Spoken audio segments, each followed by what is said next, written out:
Hi students, welcome back to learning journey. ரொம்ப easy பாருங்களேன்.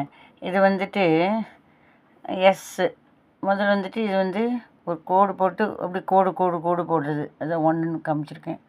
அடுத்தது எஸ் எஸ் எஸ் போடுறது.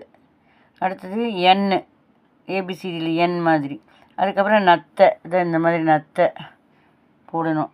அந்த நத்தை மேலே மறுபடியும் என் என் என், மறுபடியும் நத்தை, அப்புறம் கோடு போட்டு 1 1 1, அப்புறம் நத்தை, அது மேலே என் என் என், அது மேலே நத்தை, அப்புறம் என் என் என். எவ்வளோ அழகாக இருக்குல்ல.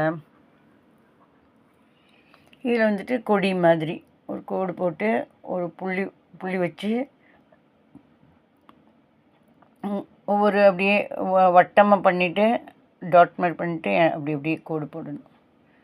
இதே மாதிரி இலையாட்ட போடணும். இந்த பக்கம் ஒரு இலை, அந்த பக்கம் ஒரு இலை. கடைசியில் நுனி வரப்போ இந்த மாதிரி நம்ம தீப்பெட்டி குச்சி மாதிரி இப்படி கோடு போட்டு வட்டம் போடணும். கோடு போட்டு வட்டம் போடணும். இது அதே மாதிரி இலை, கோடு போட்டு வட்டம், இலை, கடைசியில் கோடு போட்டு வட்டம். ட்ரை பண்ணுங்கள். இது பாருங்கள், ரொம்ப ஈஸி. கோலம் வந்துட்டு எப்படின்னா ஸ்வஸ்திக்னு சொல்லுவாங்க. அதாவது எல் ஷேப் மாதிரி டா சொல்லுவாங்க இல்லையா, டா. இப்படி இப்படி இப்படி முதல்ல இப்படி டா போட்டு இறக்கணும். அதே மாதிரி இப்படி திருப்பின 7 மாதிரி போட்டு இப்படி லெஃப்ட்டில் அப்படியே மைனஸ் மாதிரி பண்ணணும். எப்படி இது ஃபுல்லாக பண்ணியிருக்கேன். எங்கே ஸ்டார்ட் ஆகுதுன்னு தெரிஞ்சுக்குங்க.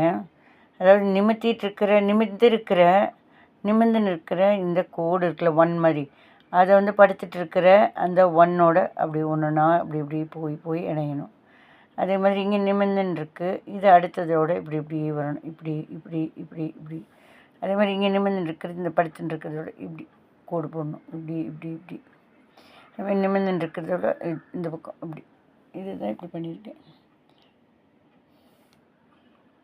இந்த பக்கம் இருக்கிறது அப்படி, இது அடுத்தது இப்படி அப்படியே மிச்சம் இருக்கிற கோடு இப்படி இப்படி போடணும். நான் ஒன்று மட்டும் போட்டு காமிச்சிருக்கேன். அப்புறம் இந்த பக்கத்தோடது இந்த பக்கத்தோடு இணைக்கணும். இந்த பக்கத்தில் இந்த பக்கத்தோடு இணைக்கணும். இப்படி இந்த பக்கத்தோடு இந்த பக்கத்துலேருந்து இணைக்கணும். அப்புறம் இந்த பக்கத்தோடு அந்த பக்கத்துலேருந்து இணைக்கணும். மிச்சத்தெல்லாம் நீங்கள் இணைச்சி பாருங்கள், ட்ரை பண்ணுங்கள். பிடிச்சதுன்னா சப்ஸ்கிரைப் பண்ணுங்கள், லைக் பண்ணுங்கள், ஷேர் பண்ணுங்கள், பெல்லு ஆல் பண்ணுங்கள். தேங்க்யூ.